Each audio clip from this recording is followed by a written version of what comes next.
Wahbiwan. Apabila manusia tak mengenal dirinya sebagai sesuatu yang mulia, tak peduli. Dia hina, dia buat benda yang Allah larang ke, dia nak hidup macam binatang ke. Tuan, Allah jadikan kita sebagai insan ke sebagai haiwan? Insan. Kenapa Allah jadikan insan sebagai insan, tapi insan pilih untuk menjadi haiwan? Jangan pandang orang luar masjid, pandang kepada diri kita sendiri. Betapa dalam hidup ini seringkali kita tunduk kepada bisikan syaitan sampai kita jatuh lebih hina daripada binatang, tuan. Tapi orang yang beriman, bila melakukan kesalahan, mengikut jejak langkah Adam, tersilap langkah dan terlanjur, Allah berikan peringatan, kita berikan. Kalau semalam pernah kita jatuhkan diri kita begitu hina, insya-Allah pada hari ini kita bangkit, kita sedar mohon pengampunan daripada Allah. Kalaupun 30 tahun sebelum ini kita jauh daripada Tuhan, kita mohon pengampunan. Tuhan, Allah ampunkan, sebab kita ini mulia sebagai insan. Sebab itu kata Allah peringatkan kepada Bani Israel, peringatan kepada kita juga. Allah berikan sesuatu yang sangat berharga, yaitu Al-Quran. Sebab Quran itu yang akan menjaga kemuliaan kita sebagai hamba Allah berjalan manusia. Jangan jual Quran ini untuk sesuatu yang begitu hina dan rendah, dengan harga yang rendah dan murah.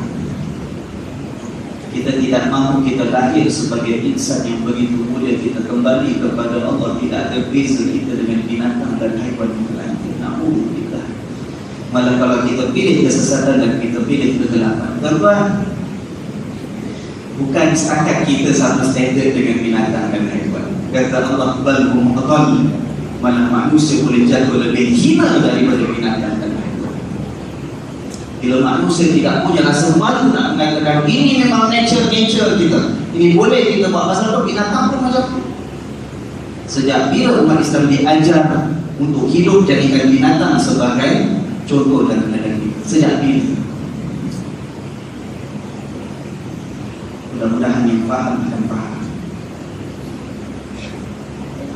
Kita nak bercakap dengan orang tak boleh susah, sebab dia tak ada benda pada kita sebagai pelihara kemuliaan Allah berikan kepada kita. Kerana akhirnya kita akan balik kepada Allah, kita akan berdiri di hadapan Allah. Allah kata, wahai manusia, segala nikmat aku berikan kepada kamu, bagaimana kamu tangani nikmat yang aku berikan? Sanggup tak kita berdiri kepada Allah nak mengatakan, ya Allah, semua nikmat kau beri aku ambil, ya Allah, tapi dengan nikmat itu aku jadikan aku lebih hina daripada binatang dan haiwan ciptaan, ya Allah. Tinggal kita cakap itu depan Allah. Mudah-mudahan Allah lembutkan hati kita, tuan. Mudah-mudahan Allah buka pintu keimanan kita untuk senantiasa menerima panduan cahaya nur daripadanya. Mudah-mudahan umat-umat yang terdahulu yang telah berlalu kisah hidup mereka kita jadikan sebagai pedoman. Mana menjadi teladan kita jadikan contoh, mana sepatut jadikan sempadan kita tinggalkan. Dan akhirnya kita kembali kepada Allah Subhanahu wa ta'ala. Mudah-mudahan Allah pandang kita sebagai umat Nabi Muhammad sallallahu alaihi wa alihi wasallam. Sekian saja, kita berhenti sampai ayat berapa ni? 41. InsyaAllah minggu depan kita lihat lagi perintah-perintah Allah kepada Bani Israel sebelum kita tengok kisah yang berlaku di antara mereka dengan Nabi Musa AS. Subhanallahumma wa bihamdika asyhadu an la ilaha illa anta astaghfiruka wa atubu ilaik. Wassalamualaikum warahmatullahi wabarakatuh.